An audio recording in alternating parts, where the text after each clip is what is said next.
Today we're going to look at identities. I'm just going to introduce proving them. How many of you have liked these puzzles here?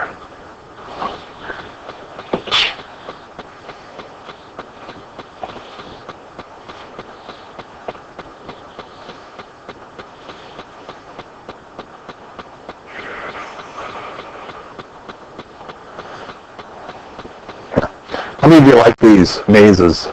Mazes are good. This chapter is like doing a maze.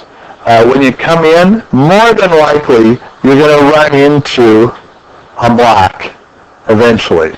And then when you run into a block, should you just start over, or what do? Just start over? No, I would go back to the last opening, and then you're out. And that's what we're going to do with identities, is we're going to always run into some blockades here and there. Always going to struggle with not going to give the answer right away. Just get comfortable with backing up a little ways. Don't plan on starting. All right, so think about mazes as you're doing these. That's one thing. And then think about this.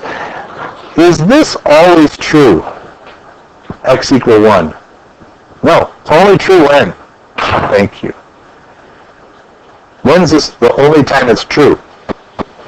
X is 1. Is this always true? Yeah, that's always true. Any number I put in there, 4.3, that'll work. Is this always true? Any angle I put in, can I put in any angle and make this true? No, but if you put in maybe 30 degrees or pi over 6, it'll work, but not everything will work. Will everything work for this? Yeah. So what we're trying to do is we're trying to, in this chapter, set up situations where we're trying to show that one side equals the other side for all theta. That's what we're trying to show. Okay? Easy. So let's do some. Oh, before we do that, I'm going to show you what you're going to have to know for this chapter. So everybody go to this slide. We had a formula, sine squared theta plus cosine squared theta equals 1. It's a Pythagorean theorem. And then what I did is I took this and I'm going to clone it twice. You can do that too.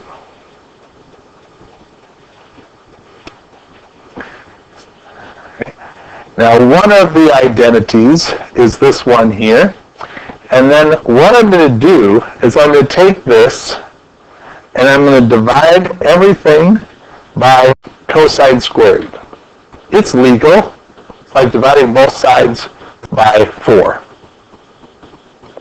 It's legal. By the way, cosine theta squared is cosine times cosine, right? The shortcut, the way you're going to see it from here on out, is going to be a little 2 here.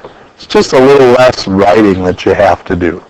So cosine squared, cosine times cosine is equal to cosine 2 squared theta. All right. What is sine over cosine? What is that? Anybody remember? You need to know for tomorrow. The tangent, yep, squared of theta. And cosine squared over cosine squared just is 1. That's 1 over cosine squared. Secant squared. Well, there you go. There's the second Pythagorean identity. We've got 2. Sine squared plus cosine squared equal 1. Tangent squared plus 1 is secant squared. How do you think you get the third one? Divide by what? Sine squared. Do it. See what you get.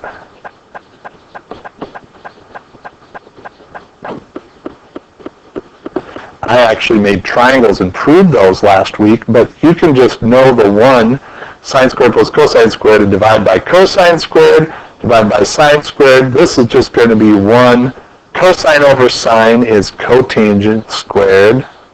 And what was 1 over sine again? Cosecant squared.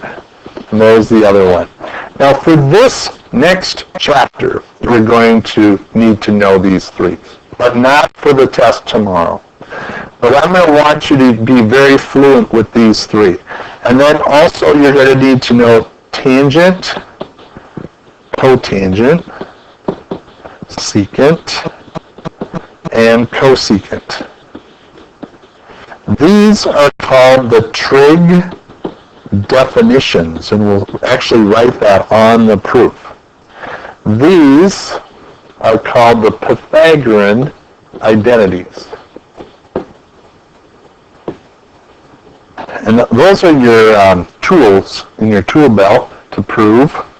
And we're going to go right to, here's some examples of these identities I gave you. We're going to go right to the problems. Let's start with this one. 1 over cosecant equals sine.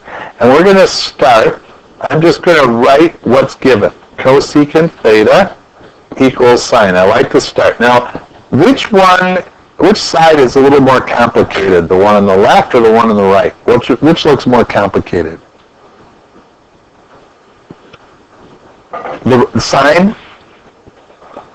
Sine looks complicated?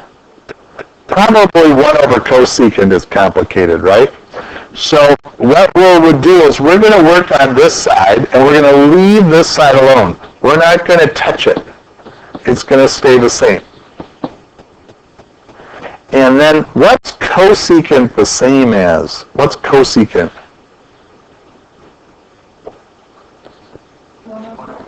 1 over the sine. Very good. That's a trig definition, and you would write that in. Trig definition. And then algebraically, if it's 1 over sine, that's just going to be sine. That's just a bunch of algebra. You don't have to write anything about that. So then the left-hand side equals the right-hand side, and you're done. You proved it. Some of them are pretty quick and pretty easy. Questions on that? So let's try the next one. Tangent theta equals sine times secant. Well, which is more complicated looking, the left side or the right side?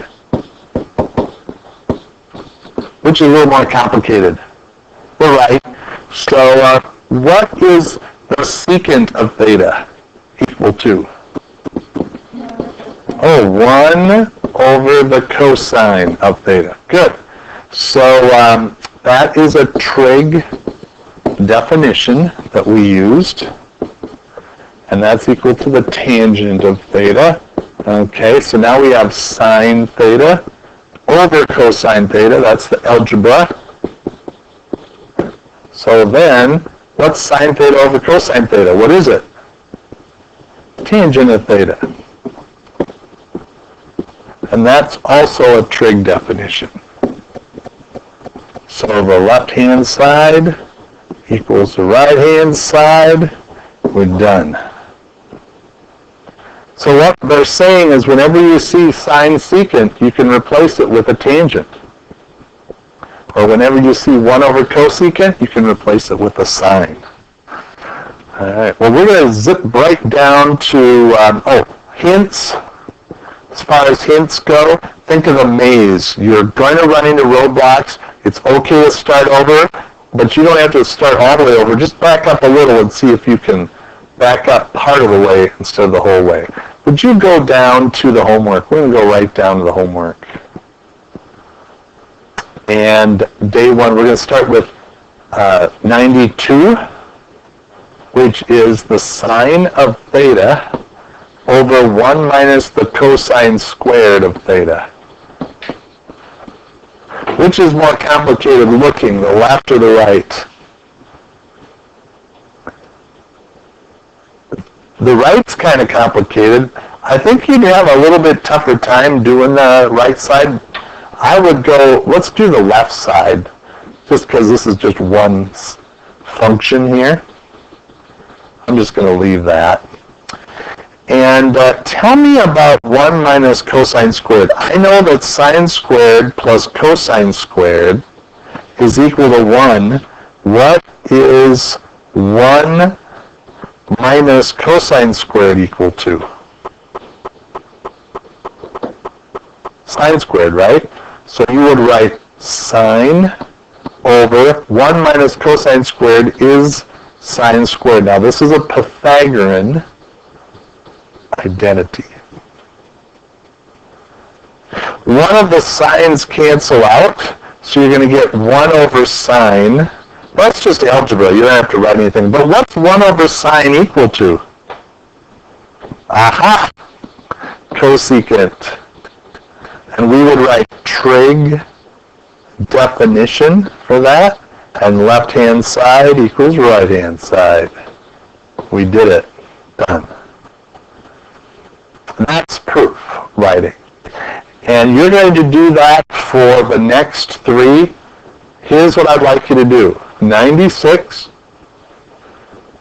98, and 102. But here's what I want you to do. Get 2 of them to work. If you can get 2 of them to work all the way, that's a win. So don't worry about getting all 3. Just get 2 of them to work. And that's trig identities. Don't forget to use the trig definitions and the Pythagorean identities as we discussed, and get the left-hand side equal to the right-hand side. And when you're doing these, one side always stays the same until the end.